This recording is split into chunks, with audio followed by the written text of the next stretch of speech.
Ya, Assalamualaikum warahmatullahi wabarakatuh. Bismillah, alhamdulillah, la haula wa la quwata illa billah, Muhammad ibn Abdullah wa alihi wa ashabihi wa wala amma ba'du. Puji dan syukur, marilah kita panjatkan kepada Allah Subhanahu wa Ta'ala. Salawat teriring salam, semoga tercurah limpahkan pada junjungan kita Nabi besar Muhammad Sallallahu Alaihi Wasallam. Mari kita awali perkuliahan kita dengan sama-sama kita membaca basmalah. Bismillahirrahmanirrahim. Ini ada Musyafa Ahmad ya. Sehat Pak. Kemudian Pancasila sebagai Siap, Pak. Siap. dan ada Ibu Leni Lutfiah Sutardi. Yang kabar Bu, sehat Bu. Kemudian ada Pak Apipudin. Sehat Pak Apipudin. Kabar? Alhamdulillah sehat, Pak. Alhamdulillah ya. Terus ini ada Pak Haji, Haji Hidayat. Siap, Pak Dokter. Sehat ya Mhm. semuanya ya. Alhamdulillah sehat. Alhamdulillah ya kita santai, kita ikuti perkuliahan.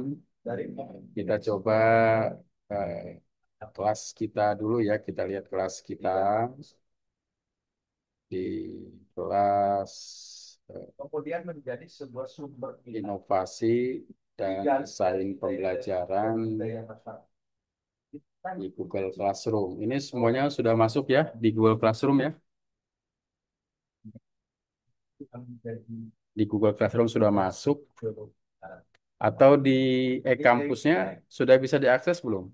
E-kampus untuk 3B3. Belum tahu, Pak Dokter, kalau untuk Oh, e-kampus. ini 3A1 ya. Salah kelas ternyata. Sebentar dulu. Kita cek dulu kelasnya. Kelas 3B3. Kemudian berorientasi pada masa depan. Berorientasi pada masa depan dengan tetap berakar pada masa. Sebentar dulu. Kenali 3B3. Ya, ini ya. Kelasnya bisa terlihat di layar ya. Iya, Pak. Ya, kita tidak Assalamualaikum. lihat. Kemarin kita belajar tentang inovasi, tentang ini kemarin kita belajar tentang teori desain pembelajaran dan relevansinya dengan PAI. Nah, di sini saya sudah menjelaskan ya, teman-teman sekalian ini ada 3A ini halaman apa namanya topik 3A pengumpulan tugas bukan pengumpulan. Ganti pengumpulan tugas. Mendorong serta-merta partisipasi dari masyarakat. Di sini nanti eh, apa ada Google Form yang perlu diisi ya terkait dengan pengumpulan tugas. Ya di sini juga ada RPS-nya, ada template-nya dan ada eh, perbaikannya yang mungkin yang nanti yang harus diperbaiki oleh teman-teman mahasiswa setelah mengumpulkan. Nah, kemudian eh, ada yang ditanyakan nggak sekitar tugas atau sudah ada yang mencoba mengambil salah satu tema dari tugas itu? Mungkin Pak Apipudin sudah memilih tugas apa rencananya Pak? Oh, kalau rencananya sih sudah, Pak. Ya ya. Berencana ya. Jadi kemungkinan kemungkinan besar ke analisis yang urgensi inovasi dalam desain pembelajaran Oh PID iya. era globalisasi itu, Pak. Oke ya, silahkan Pak disesuaikan saja. Ya. Nah, tugas itu eh, yang penting kita sama-sama belajar terkait dengan menginovasi proses pembelajaran PAI dengan alat atau apapun yang bisa kita pahami ya. Kemudian Ibu Leni, Bu Leni sudah memahami tugasnya belum? Atau sudah memilih? Ada Bu Leni? Oke, atau Muhammad nih Pak Muhammad Ardan, ya Pak Muhammad Ardan. Siap, Pak Dokter. Nah, gimana? Sudah ada rencana menginovasi apa? Lagi cari bahan dulu Pak Dokter. Alhamdulillah. Yang penting sudah punya niat Ya, mencari lagi bahan coba-coba dulu. sudah bagus ya. Ah, siap, siap. Kita punya tanggung jawab ke depan itu bagaimana kemudian kita bisa menginovasi proses pembelajaran. Karena Siap. ya, makasih Pak ya. Siap, siap, Pak Dokter. Selama ini kita menganggap proses pembelajaran PAI adalah pembelajaran yang sudah berjalan cukup lama dan metodenya itu saja ya, tidak ada proses perkembangan yang signifikan. Nah, materi ini nanti akan tayang di kelas ya, di tentang model-model inovasi desain pembelajaran itu sekitar jam 14. Dia akan tayang sekitar jam 14. Nah, nanti sekalian juga untuk jangan lupa mengisi ya kehadiran di kelas, kehadiran nanti isi di kelas. Oke. Selanjutnya materi kita adalah ini ya tentang model-model inovasi pembelajaran PAI. Nah, kemudian kemarin kita sudah ada hal ya yang kita pahami tentang bagaimana cara kita menginovasi. Dan kemudian yang perlu kita pahami juga, mengapa inovasi itu penting. Mengapa inovasi itu penting? Tampaknya memang inovasi bukan berada di dunia pendidikan saja. Di beragam sektor kehidupan masyarakat, ini senantiasa berinovasi. Nah, salah satu menginovasi itu adalah sebagai jawaban terhadap tantangan zaman. Dulu orang sangat mengandalkan berita itu, misalkan di awal-awal orang mengandalkan berita itu dari surat kabar. Ya, ada waktunya, masanya surat kabar itu berjaya dengan mencetak paper kertas ya.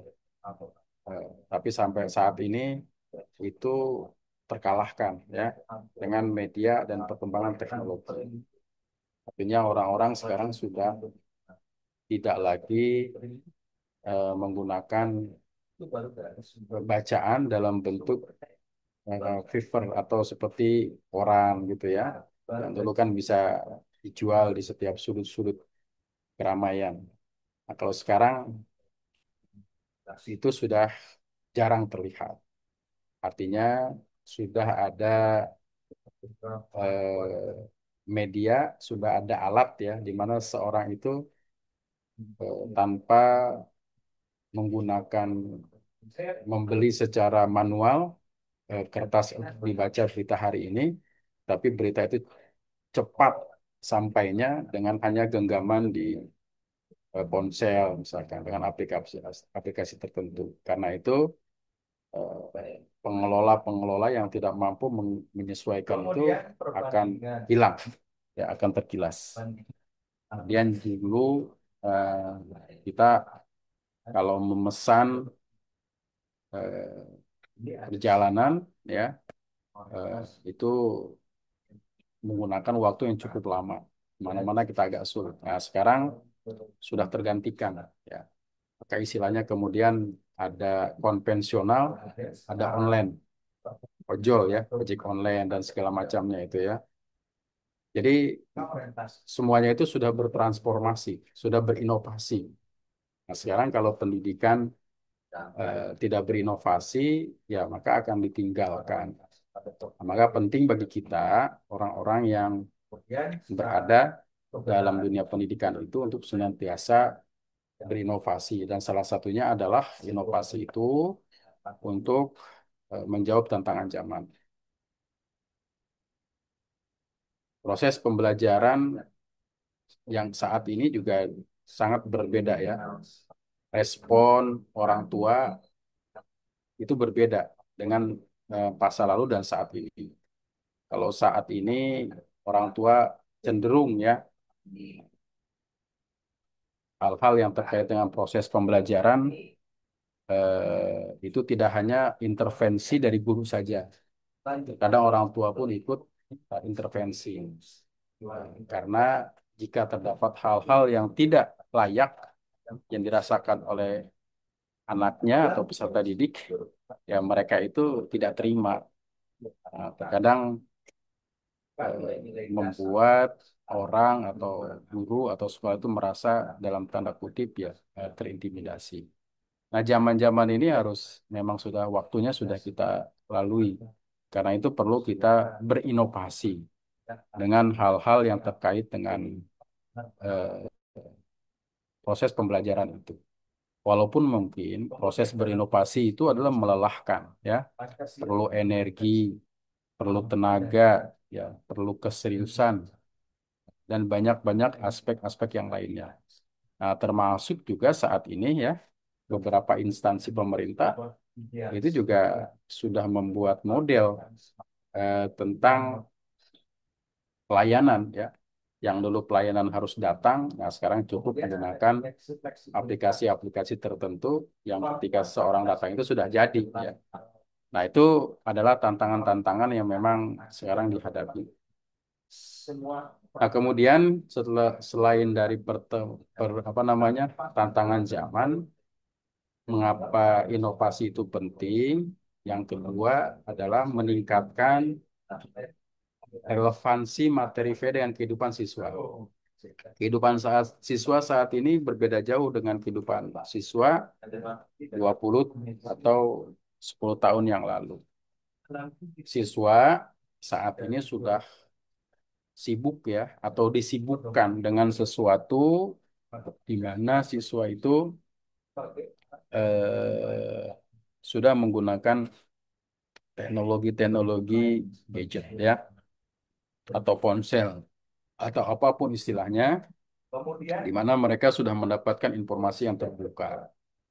Mereka bisa mendapatkan informasi-informasi yang cepat terkait dengan materi atau pembahasan yang akan disampaikan oleh gurunya. Nah, karena itu guru dalam proses pembelajaran ini bukanlah satu-satunya sumber.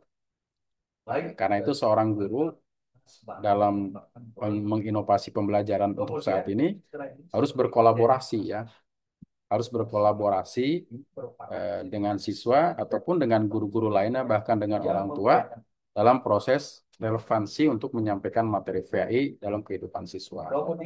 Semakin dekat relevansi dengan siswa, nah itu semakin mudah dipahami dan diimplementasikan.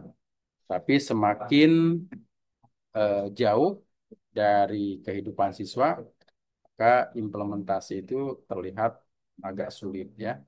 Nah, kemudian mengapa inovasi itu penting? Yang ketiga itu adalah eh, tujuan inovasi itulah memperkuat internalisasi nilai akhlak dan praksis keagamaan.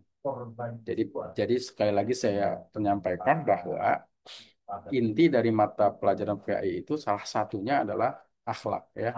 Karena dalam materi pelajaran VAI itu ada agenda akhlak. Nah, bagaimana akhlak ini kemudian terinternalisasi? Metode metode apa yang tepat yang bisa digunakan agar memperkuat internalisasi dalam proses pembelajaran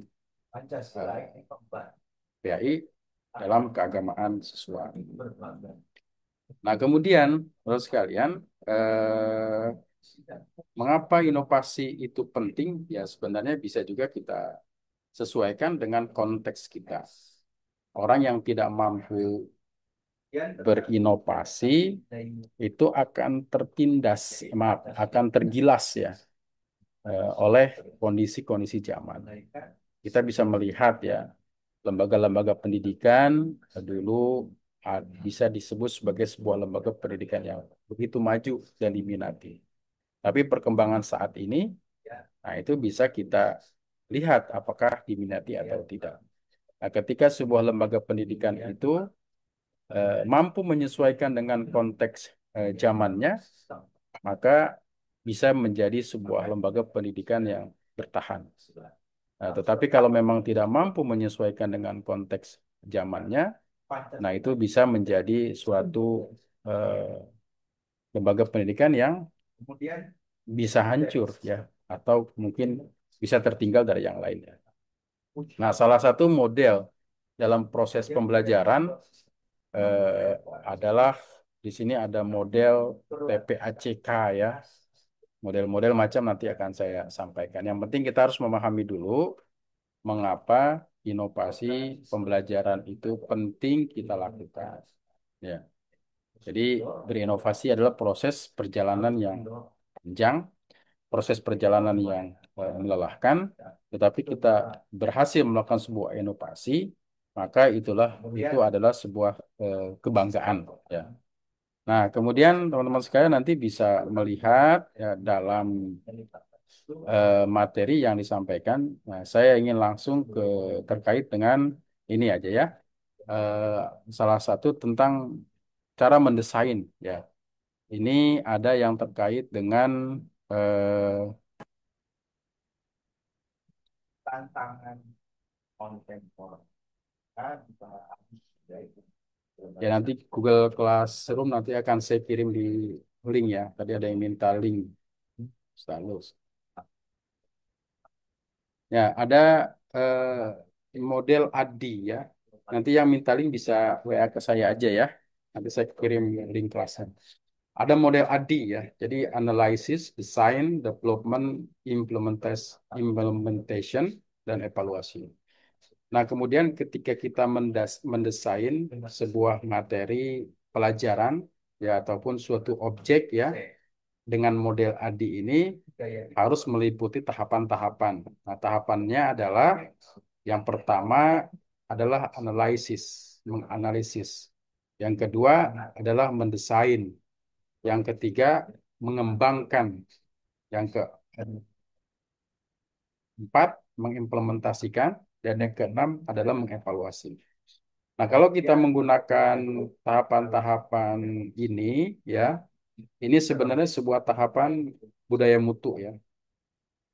Nanti dari model menganalisis, mendesain, ya, kemudian mengembangkan, mengimplementasikan, diakhiri dengan mengevaluasi.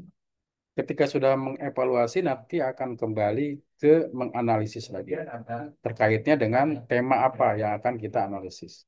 Nah, itu terkait dengan objek ya yang perlu kita pahami dalam sebuah inovasi.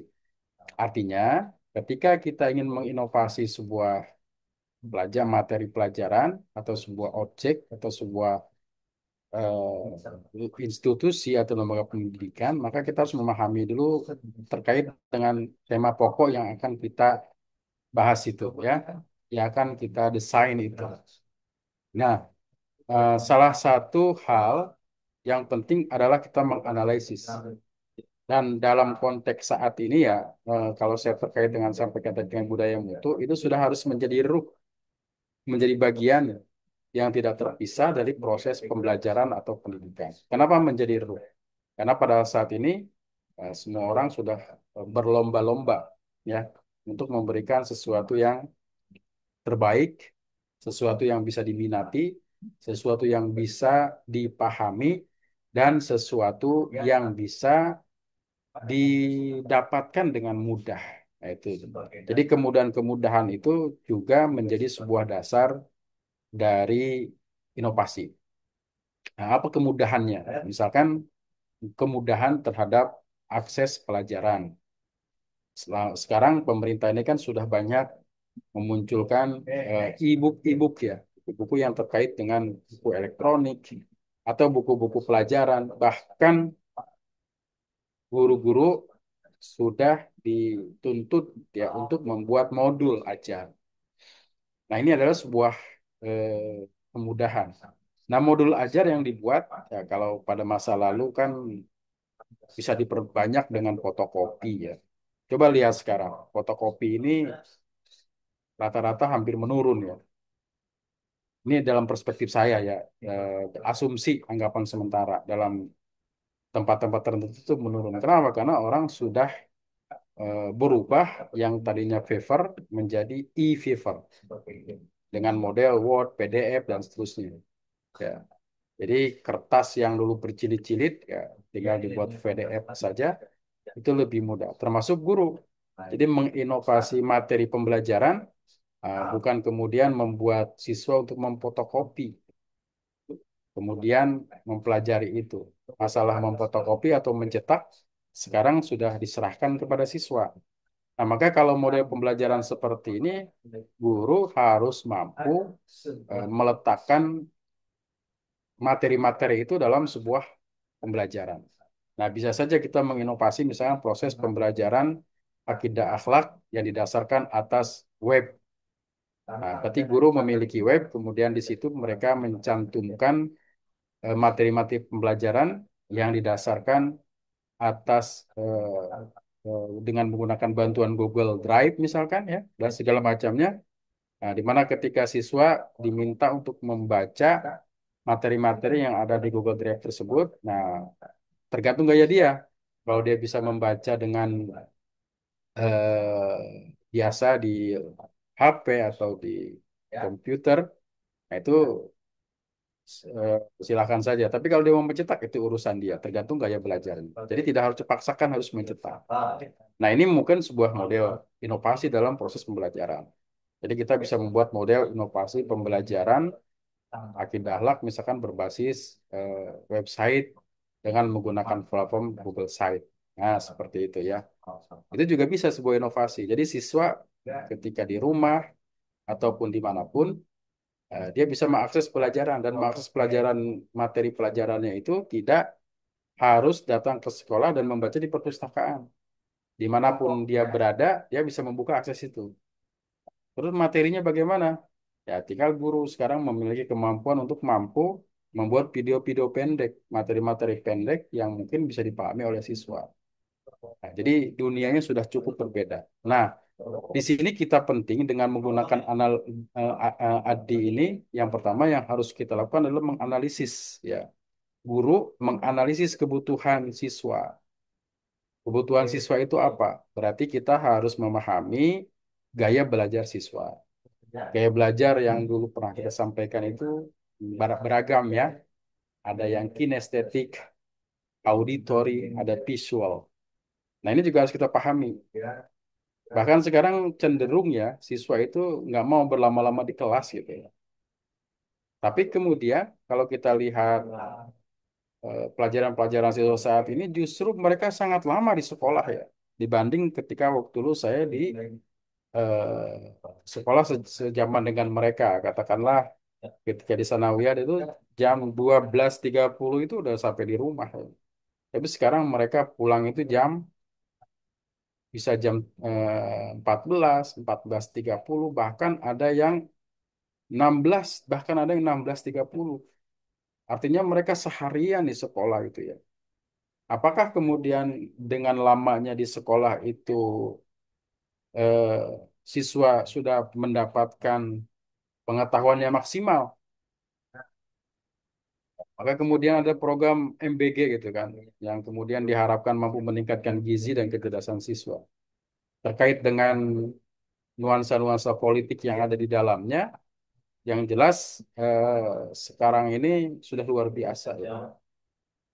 Apakah mungkin ya kalau siswa belajar panjang di sekolah itu, sementara kebutuhannya tidak terpenuhi, makannya lainnya yang ada hanya jajan itu, nah ini kan juga berpengaruh ya kepada siswa kesehatannya.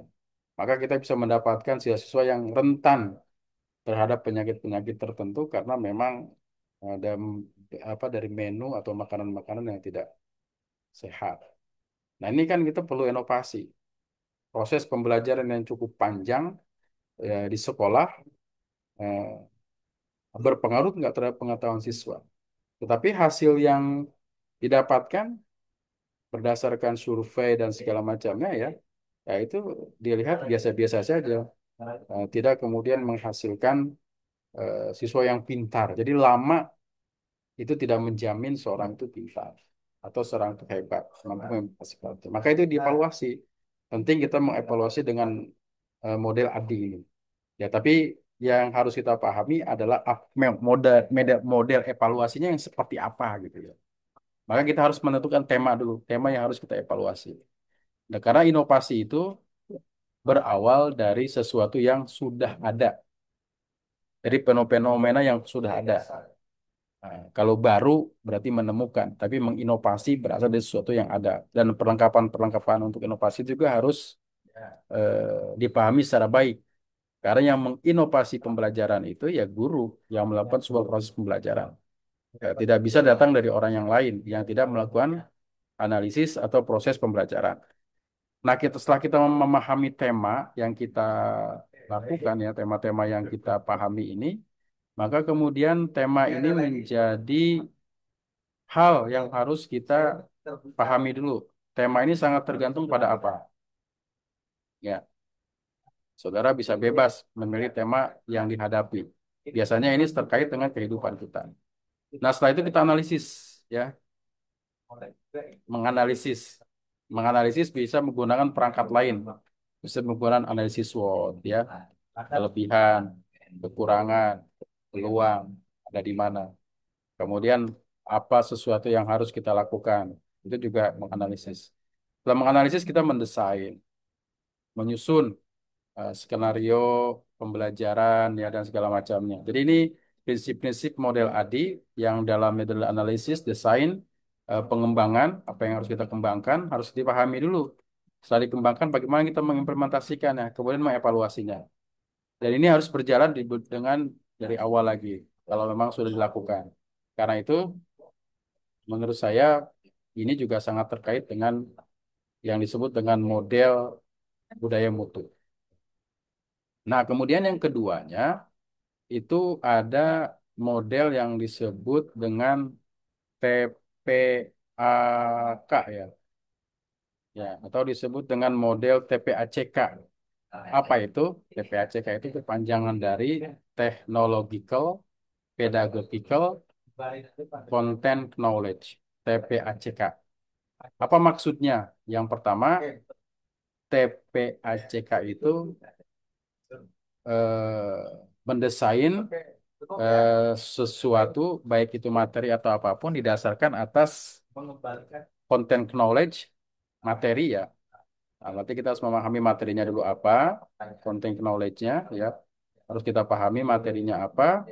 Kemudian setelah itu pe- pedagogical knowledge, pemahaman terhadap pengetahuan, pendidikannya, strategi mengajar ya. Kalau ini penguasaan materinya, materinya apa, mengajarnya bagaimana. Kemudian terakhir itu TK atau technological knowledge, penggunaan teknologi pembelajaran. Apa yang harus kita gunakan teknologi, ya apa yang harus kita gunakan agar sebuah proses pembelajaran itu bisa berjalan dengan baik.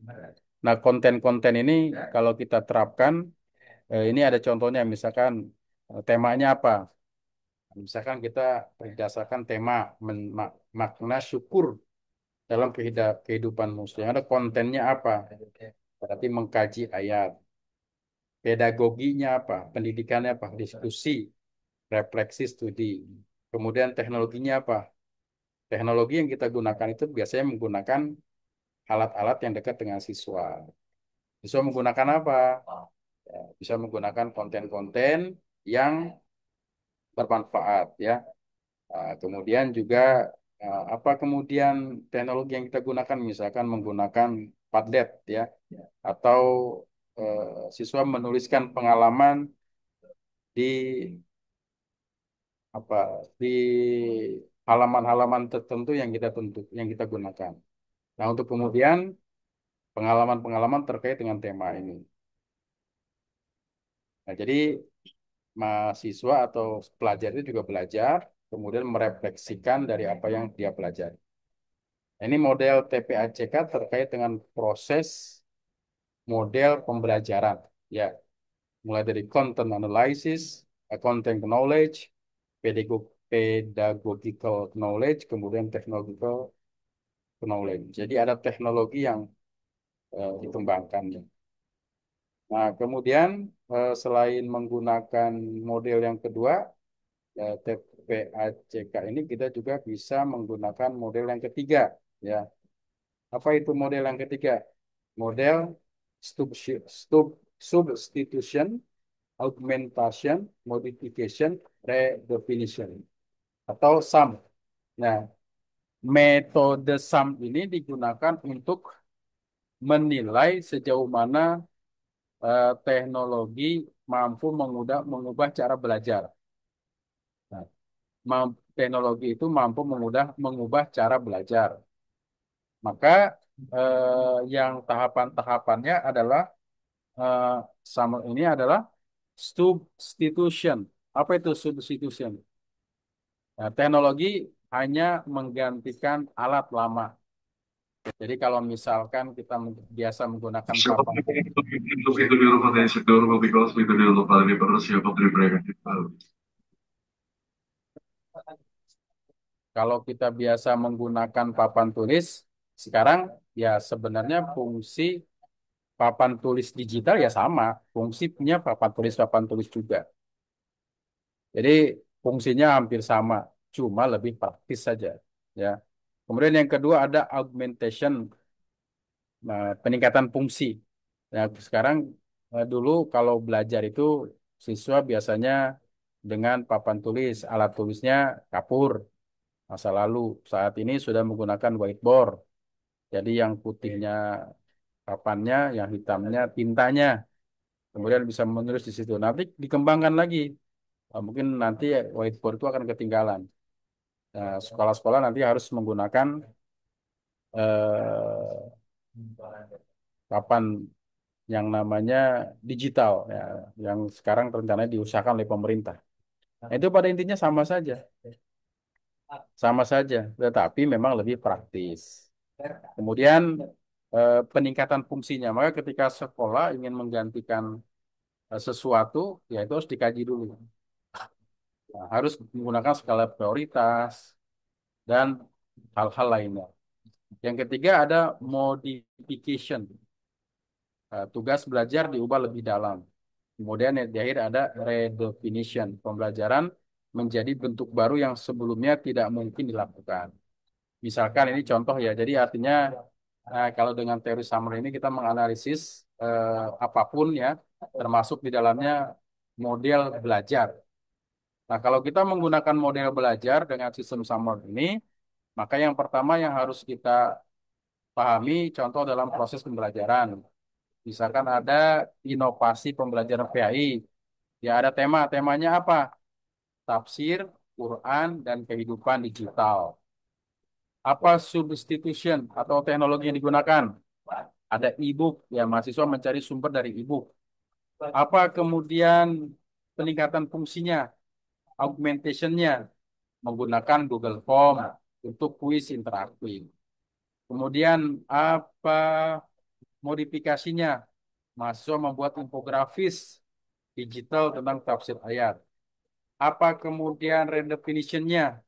Ya, pembelajaran atau mahasiswa membuat podcast. Nah, jadi mahasiswa sendiri yang aktif membuat podcast tematik, kemudian membagikannya di platform publik sebagai dakwah digital.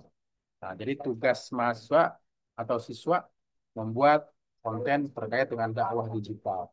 Jadi proses pembelajaran ini bukan hanya di kelas saja, tapi sudah bisa disampaikan di media sosial di mana setiap orang mampu dan bisa mengakses itu. Jadi ada peningkatan. Jadi model substitution, augmentation, modification, dan redefinition. Ya, kemudian selanjutnya yang keempat ini ada model inovasi dengan menggunakan problem based learning atau PBL dan project based learning. Nah, PBL dan project based learning ini sekarang memang sudah menjadi tren ya, problem based learning PBL atau project based learning. Apa itu? Eh, Keduanya sebenarnya berakar dari teori konservativisme Jendewel dan Burroughs ya. PBL itu menekankan pemecahan masalah nyata. Jadi proses pembelajaran yang didasarkan atas problem solving, menyelesaikan masalah.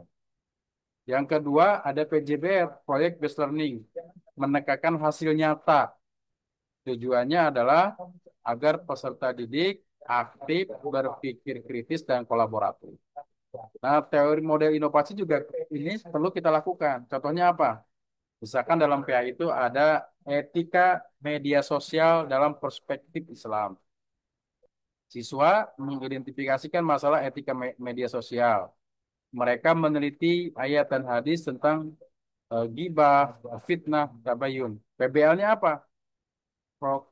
Pembelajaran based learning, problem based learning, proses pembelajaran didasarkan atas problem-problem, menyusun solusi etis berbasis dalil.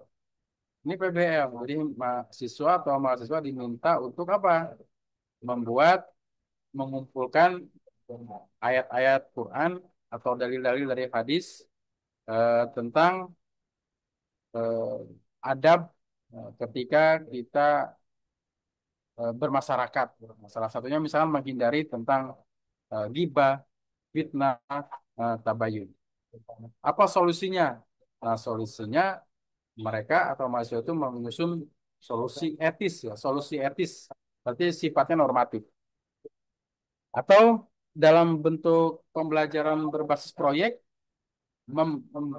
siswa itu diminta untuk membuat proyek digital, membuat kampanye digital untuk tema-tema ini, larangan-larangan tentang ghibah, fitnah, atau pentingnya tabayun, mencari kebenaran dari sebuah kabar. Nah, sekarang kan banyak tuh berita-berita hoax. Maka proses pembelajaran saat ini bukan kita diawali dari apakah berita hoax itu, bukan. Ya paling tidak itu sudah masuk, sudah dipahami. Nah, pertanyaan kemudian bagaimana Islam mengajarkan menanggulangi berita buruk itu. Maka konsep misalkan kalau ada orang datang kepadamu, orang-orang yang dianggap suka membawa berita bohong, fasik, kata bayyanu. Maka carilah kamu kebenaran. Idza akun fasikun, kata bayyanu. Nah, misalkan itu ya. Jadi proses pembelajaran ini lebih mengarah pada proses pembelajaran bagaimana siswa mampu mengimplementasikannya dalam proses pembelajaran sehari-harinya. Nah, kemudian yang kelima ada flip classroom and blended learning. Apa flip classroom ini? Flip classroom ini ya lebih dikenal sebagai proses pembelajaran yang berupa penugasan atau pembagian ya. Flipped classroom ini siswa belajar teori. Jadi si guru menekankan kepada siswa ya untuk mempelajari teori-teori. Kemudian blended learning adalah kombinasi antara daring dan luring. Ini ada tema contoh inovasi pembelajaran pada PAI untuk materi sejarah peradaban Islam. Nah, mahasiswa diminta untuk melihat perkembangan dinasti Abbasiyah ya sebelum kelas. Artinya di awal-awal proses pembelajaran kita sudah menugaskan dulu ke siswa untuk cari informasi sebanyak-banyaknya. Tahapannya ya, mencari informasi sebanyak-banyaknya tentang dinasti Abbasiyah. Ya, apa itu dinasti Abbasiyah? Kapan munculnya dinasti Abbasiyah? Mana yang lebih dahulu, Umayyah atau Abbasiyah? Mengapa Abbasiyah bisa menggantikan dinasti Umayyah? Nah, misalkan. Nah, setelah informasi-informasi itu didapatkan, maka setiap mahasiswa atau siswa itu melakukan role play. Role play itu melakukan bermain peran ya atau mampu menjelaskan tentang ilmuwan-ilmuwan Muslim yang muncul pada masa dinasti tersebut. Nah, kemudian mereka kemudian berkolaborasi bisa berkelompok untuk menghasilkan sebuah LMS eh, media pembelajaran ya yang berbasis kelas gitu ya, learning management system, proses sistem pembelajaran. Kalau ini berarti sebuah sekolah atau institusi memiliki platform ya seperti e-kampus dan segala macamnya ya. Hasilnya diposting kepada siswa lainnya. Nah, kemudian dosen memberikan sebuah umpan balik. Nah, itu salah satu menggunakan teori deep classroom and blended learning. Kemudian bisa lagi menggunakan yang lainnya. Yang keberapa sekarang? Yang keenam. Keenam itu ada inquiry based experiential learning. Maksudnya apa? Dikemukakan oleh David Kolb dan John Dewey. Inquiry itu apa? Inquiry itu peserta didik mencari jawaban sendiri dengan bimbingan guru. Nah, kan sekarang informasi itu cukup banyak. Cara untuk mendapatkan informasi tidak dari satu sumber. Bisa mencari di beragam tempat. Perpustakaan aja banyak yang digital. Nah, ketika kita misalkan temanya apa? Kejujuran dalam bisnis, maka siswa bisa mencari sendiri apa itu makna kejujuran. Kemudian yang kedua adalah experiential, pembelajaran berbasis pengalaman langsung. Mahasiswa melakukan mini research ya dengan inquiry based experiment learning ini, mahasiswa melakukan penelitian sederhana atau mini research di pasar-pasar atau di tempat UMKM di mana mereka berada, kemudian kemudian melakukan wawancara ya, mewawancarai dengan praktik kejujuran. Kita buat pertanyaan-pertanyaannya, analisisnya dengan baik untuk kemudian membuat wawancara kepada pelaku usaha. Kemudian setelah itu membuat laporan tentang penerapan Islam dalam ekonomi. Artinya, proses pembelajaran tentang kejujuran ini tidak hanya berorientasi apa itu jujur, pentingnya kita bersifat jujur. Nah, pentingnya dan apanya itu seharusnya sudah terjawab. Nah, sehingga siswa itu bisa melakukan analisis langsung apakah sudah jujur atau belum. Nah, itu melalui proses pembelajaran disebutkan inquiry based experiential learning. Itu bisa dilakukan ya. Kemudian yang ketujuh itu ada yang disebut Universal Design for Learning, UDL, UDL ya. Apa itu? Dikembangkan oleh Center for Applied Special Technology. Tujuannya adalah menciptakan pembelajaran inklusif dan fleksibel ya. Inklusif artinya terbuka, proses pembelajaran yang inklusif, yang terbuka dan fleksibel. Fleksibel itu memungkinkan atau bisa dipelajari oleh semua orang. Apa caranya? Yang pertama melakukan multiple mean of representation. Melakukan proses pembelajaran dengan menggunakan beragam penyajian. Karena sebagaimana kita dipahami bahwa peserta didik itu juga memiliki keragam pengalaman, keragam pemahaman, apalagi pembelajaran untuk orang dewasa, di mana di dalam dirinya sudah tertanam rasa ingin tahu, ya, jadi muncul dalam diri sendiri. Maka kemudian yang pertama untuk universal design for learning ini adalah memahami dulu tentang multiple mean of representation. Yang kedua adalah multiple mean of expression. Beragam cara mengekspresikan pemahaman. Yang mereka sudah memahami, kemudian diserahkan kepada siswa untuk mengekspresikan dengan sesuatu yang beragam.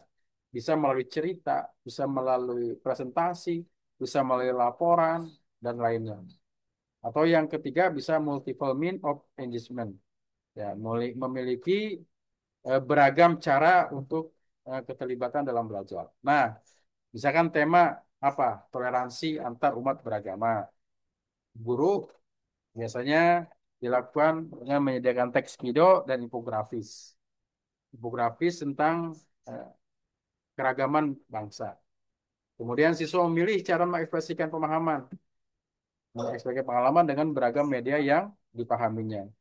Nah, kemudian gaya belajar tersebut terfasilitasi dengan tetap menjunjung nilai-nilai Islam yang rahmatan lil alamin. Ada konsep utamanya ya dengan konsep rahmatan lil alamin. Nah, model-model pembelajaran seperti ini juga perlu kita kembangkan untuk menginovasi proses pembelajaran. Nah, kemudian 8 itu ada diffusion of innovation exposure ya. Dia teori ini menjelaskan bagaimana inovasi menyebar di masyarakat. Jadi 5 kategori inovasi menyebar di masyarakat itu apa yang pertama ada inovator, ada early adapters, early majority, late majority legals. Nah, ini juga harus dipahami ya. Apa itu inovator? Berarti orang-orang yang melakukan inovasi. Kemudian dalam pendidikan, teori ini digunakan untuk memahami bagaimana guru dan lembaga mengadopsi pembaruan.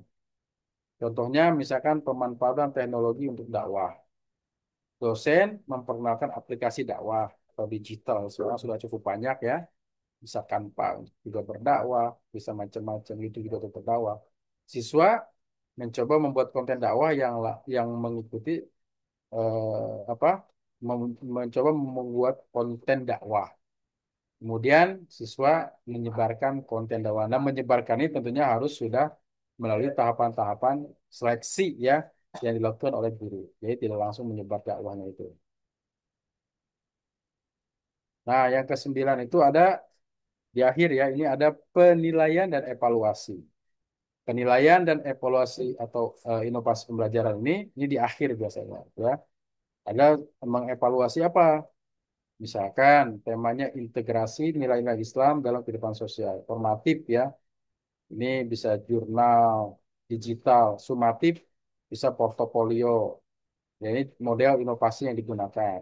Kemudian evaluasinya bisa mengukur dampak, sikap, keterampilan, dan perubahan perilaku siswa.